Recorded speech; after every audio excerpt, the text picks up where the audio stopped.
হঠাৎ আমাদের বাড়িতে আগুনের দলা এসে পড়লো, তো বাড়ির আঙিনাতে। তো আমার মা চমকে উঠে চিৎকার দিল। তো তারপরে আমি ঘরে থেকে বের হলাম। তো আমি পড়তে বসছিলাম, তো আমি আইসা দেখি আর আগুনের দোলাটা নেই।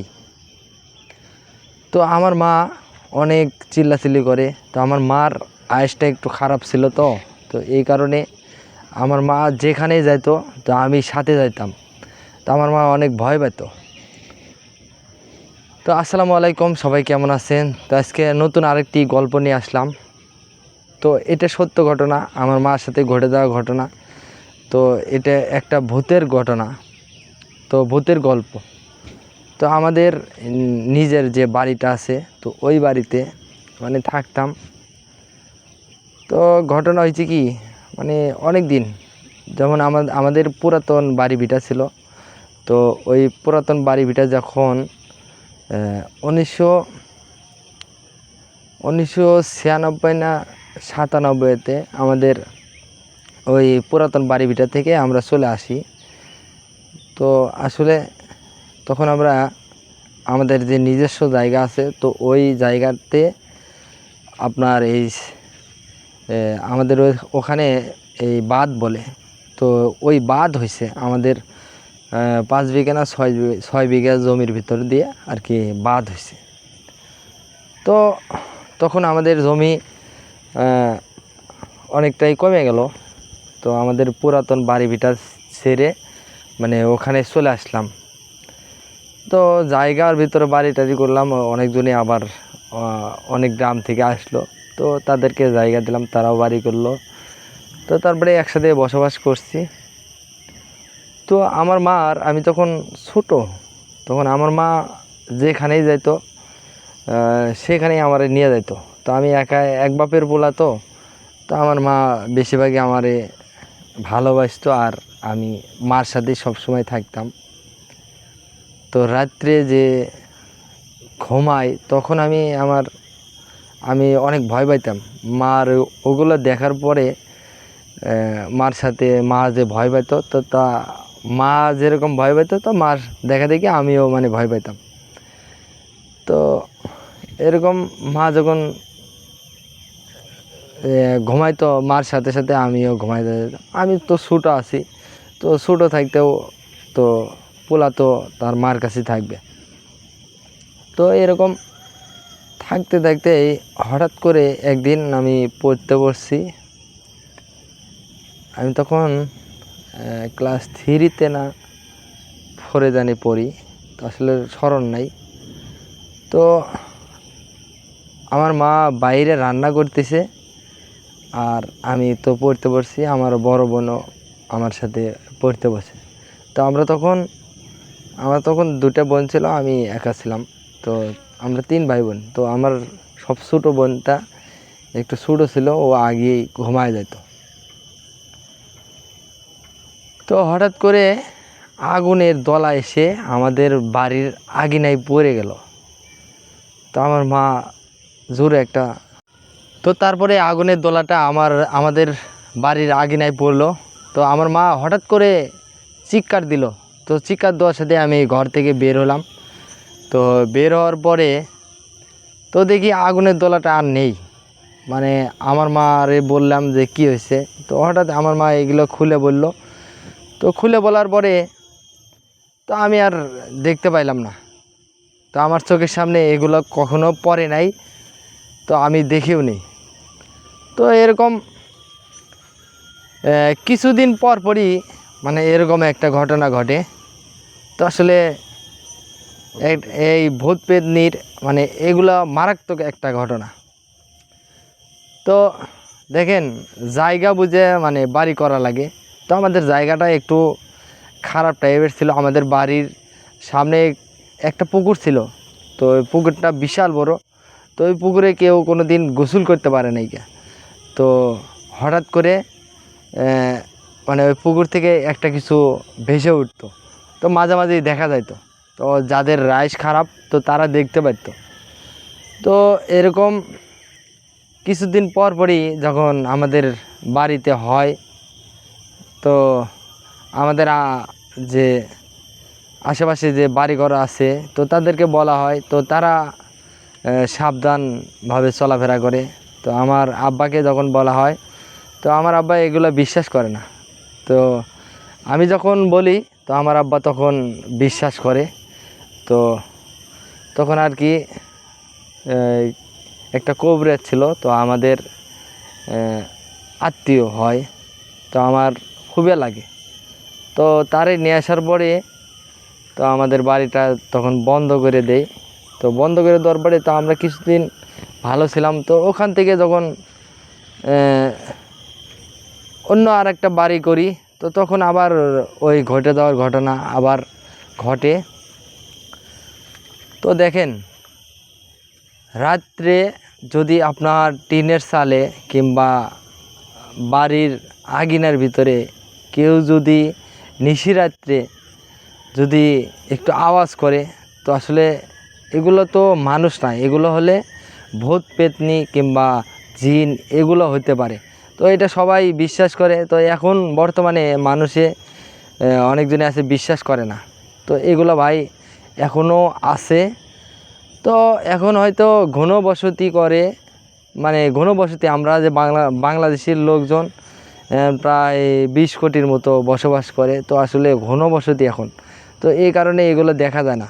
তো যখন মানে এই যে বাড়ি করবেন যে নির্জন জায়গায়, তারপরে এই একা যে ফাইটে বাড়ি আমরা বলি, তো এরকম যখন বাড়ি করবেন পুরাতন ভিটাতে, তো তখন আসলে ওগুলো দেখা যায়। তো এরকম চলতে চলতে তো হঠাৎ করে আমার মার উপরে ওই ভূতটা আসর করে। তো অনেক কবিরাজ তো সাধু দেখার পরে আমার মা সুস্থ হয়। সুস্থ হওয়ার পরে তো আজও আমার মা অনেকটাই সুস্থ আছে আর ভালো আছে। তো মাঝামাঝি যদি কোনো জায়গায় যায়, একা যায়, তো আমি একা যাইতে দেই না, তো আমি সাথে যাই। সাথে যাইয়া তার সাথে মানে সাহস, একটা সাহস আছে, তো সাহস দেই। তো তারপরে আমার মা এখন ভয় পায় না। তো এখন বর্তমানে একাই বাড়িতে থাকে। তো এখন অনেকটাই সাহস আছে আর সাহস নিয়ে চলে। তো মোটামুটি এখন বর্তমানে ভালোই আছি। তো ভূত ভূত সবার বাড়িতে আসে না, আবার সবার চোখে পড়ে না। কারো কারো রায় যদি ভালো হয় তো তার চোখের সামনে পড়ে না, আর কারো কারো রাশি যদি একটু খারাপ হয়, যেমন তুলা রাশি, কন্যা রাশি, তারপরে মেঘা রাশি, তারপর মেঘ রাশি, এগুলা রাশি যাদের আছে তো তাদের চোখের সামনে পড়ে। তো তারা এগুলো দেখতে পারে। যেমন এই যে তুলা রাশি দিয়ে অনেক কাজ করে। তুলা রাশি দিয়ে আপনার কোনো কিছু জিনিস যদি হারিয়ে যায় তো সে লোক দিয়ে এগুলো বের করা যায়। তো নিত্য নতুন এই যে যে ভূতের গল্পগুলো আছে, তো এগুলো আপনাদের মাঝে শেয়ার করব। তো আমার জীবনে কিছু কিছু ঘটনা আছে। আর একটা ঘটনা তো আপনাদের বলি। আমি যখন আমাদের এই যে যমুনা নদী আমাদের বাড়ি থেকে প্রায় 10 থেকে 15 মিনিট মানে হাঁটে যাওয়া লাগতো, তখন আমরা পুরাতন বাড়িতে ছিলাম। তো আমাদের বাড়ির পিছন সাইডটা, তো আমরা তো বাড়ি করছি মানে আমাদের দরজাটা ছিল হলে পশ্চিম সাইডে আর পিছন সাইডটা ছিল পূর্ব সাইড। তো পূর্ব সাইডে যেই বাগানটা আর কি, যে বাঁশঝাড়টা ছিল, একটা সুন্দর একটা বাঁশঝাড় ছিল। তো ওই বাঁশঝাড়ের আমরা মাঝামাঝি যাইয়া বয়ে থাকতাম আর আড্ডা দিতাম আমাদের সাথে, যে পোলাপান, তারপরে ভাই ব্রাদার, তো অনেকে আছে বড় বড়, মানে আমার চেয়ে সিনিয়র, তো তাদেরকে নিয়ে আমরা ওখানে আড্ডা দিতাম। তো এটা হলো পুরাতন বাড়ির ঘটনা। তো ওই বাড়িতে যখন আমি তখন ছিলাম মনে হয় 5 থেকে 7 বছর বয়স, 7 বছর এরকম। তো আমার জিনিসটা খেয়াল আছে। তো এগুলোর স্মৃতিগুলো এখনও আমার মনে আছে, তো এখনও চোখের সামনে ভাসে। তো ওখানে আমার একটা জ্যাঠাতো ভাই, তো ওই আড়াতে মানে আমরা আড়া বলি, তো ওই আড়াতে মাঝে মাঝে যাইতো। তো ও কি জানি দেখতে পাইতো, মানে একটা মেয়ে সাদা পোশাক পরে আসতো আর ওর চোখের সামনে পড়তো, ও কথা বলতো। আমি একদিন নিজে চোখে দেখছি। তো ওই মাঝামাঝি আগে যারা লোকজন মানে আগে বয়স্ক লোকজন যারা ছিল তারা বলে এই যে আপনার ভোগ দিত, বিভিন্ন ধরনের আড়াতে ভোগ দিত, যে এখানে হয়তো ভোগ দিলে এই এই যন্ত্রটা মানে আমার ষড়যন্ত্র করবো না, তো এরকম ভোগ দিত। তো আমার জ্যাঠাতো ভাই ওরকম এই যে মাঝামাঝি ওখানে ভোগ দিত বাস তলায়, মানে নির্জন এলাকায়, মানে ওই একটা বাঁশের থোপা, মানে আমরা থোপা বলি, তো এত বড় এরিয়াটা বিশাল বড়। তো ওখানে নিয়ে যায় কিছু কিছু জিনিস, মানে খাদ্য জিনিসগুলো আছে যেমন আমরা খাই, তো ওগুলা নিয়ে যায় ভোগ দিত। তো আমি এগুলো বিশ্বাস করি না। পরে আমি একদিন বললাম যে এগুলা যে আপনি যে এগুলো দেন, তো এগুলো তো খায় না, তো এগুলো খায়, খাওয়ার পরে মানে বোঝা যায় না যে ওরা খায়, তো এইগুলো খায়, তো তারপরে বিশ্বাস করি। তো এরকম ভোগ দিছে। যেদিন ভোগ দিতে নিয়ে গেল, একদিন হঠাৎ করে আমি গেছি, তো যাওয়ার পরে তো ওই ভোগটা সামনে থিয়ে দিছে, আর তো আমরা পিছনে দুজন বয়ে আছি, আমাদের সামনে ওই ভোগটা দেওয়া। তো তারপরে ওই ভোগটা হঠাৎ করে দেখি যে মানে যে পাতাতে দেওয়া আছে ওই পাতা সহ মানে এরকমভাবে ঘুরতেছে। তো আমি দেখে অনেকটা চমকে গেলাম। তো আমাকে তো বলে দিছে যে কথা বলা যাবে না, তো আমি কথা বলিনি, চুপচাপ মানে চমকে গেলাম। তো আমার গা শিংড়ে উঠলো, তো এটা কীভাবে সম্ভব? তো হঠাৎ করে মানে আমি তো এখানের ভিতর চুপ মারে গেলাম। তো তারপরে ও আর কি ওর সাথে কিছু কথা বলল। তো কথা বলার পরে তো আমি বুঝলাম তো এর সাথে কিছু একটা আছে। তো এই জিনিসটা আবার তাকে উপকার করতো। উপকার কেমন? ও যদি কোনো বিপদে কিংবা কোনো কিছু সাহায্য লাগতো তো তার থেকে পাইতো, সে আসলে ভালো। তো তা দেখলাম যে আসলে ভূত পেতনির ভিতরেও ভালো আছে, খারাপও আছে। তো এরকম করতে করতে হঠাৎ করে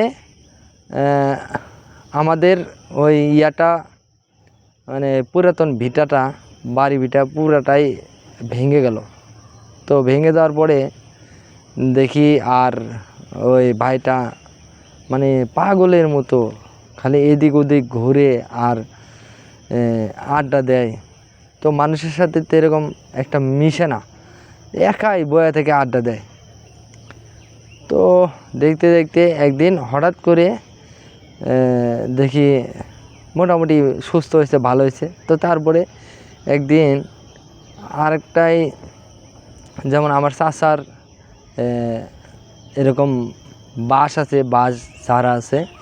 তো বাস ঝাড়ে তাদের যে গরু ছিল, তো গরুর বাসে পাতা বোটাইতে, আমরা বলি যে পাতাগুলা গরুকে খিলানো হয়, তো ওগুলো পাতা বোটাইতে গেছি। তো আমরা গেছি হলে 5 জন। তো 5 জনে যাওয়ার পরে তো হঠাৎ করে ওই বাঁশের থেকে ওরে না ফালাই দিছে। তো ফালাই দেওয়ার পরে এই কপালটুকু এইটুকু মানে কাটে গেছে। তো কাটে যাওয়ার পরে রক্ত দিয়ে দেখি ওখানে, এই রক্ত দিয়া পুরা রাস্তা, মানে ওই জায়গাটা একটা রাস্তা আছে চিকন, তো ওই রাস্তাটা মাইকে গেছে এই রক্ত দিয়া। তো তারপরে আমি দেখে মানে চিৎকার দিয়ে উঠছি। চিৎকার দেওয়ার পরে তো অনেক লোকজন জড়ো হয়েছে। তো হওয়ার পরে সে তো অজ্ঞান হয়ে গেছে। তো তখন তো আর এতটা ডাক্তার ছিল না, আর এই কাছাকাছি যে আপনার এই যে হাসপাতাল তো এগুলো ছিল না। তো আসলে তখনকার 2000 আগের যে ঘটনাগুলো, তো যারা 2000 আগে জন্ম, তো তারা জানে যে 2000 আগে যারা মানে জন্মগ্রহণ করছে, তো তারা বলতে পারে তখন আসলে কবিরাজ কিংবা সাধু এগুলো চিকিৎসা করতো, বিভিন্ন ধরনের ঔষধ ব্যবহার করতো, বিভিন্ন ধরনের ঝাড়া ফুঁকা দিত। তো আসলে জ্বর, তারপরে সর্দি কাশি, তো বিভিন্ন ধরনের রোগ তো আসলে চিকিৎসা করে থাকতো। তো তখন আসলে একটা কবিরাজ ছিল, তো আমাদের সম্পর্কে জ্যেষ্ঠ হয়, তো তাহাকে সুস্থ করে একদিনে, সে একদিনের ভিতরে তাহাকে সুস্থ করে ফেলে। তো যাই হোক, এগুলা ভূতের ঘটনা, মানে খুলে যদি বলি তো আপনি সারাটা দিন শেষ হবে না। তো এরকম ঘটনা আরও আছে, অ্যাভেলেবল আছে, তো সবার জীবনেই আছে।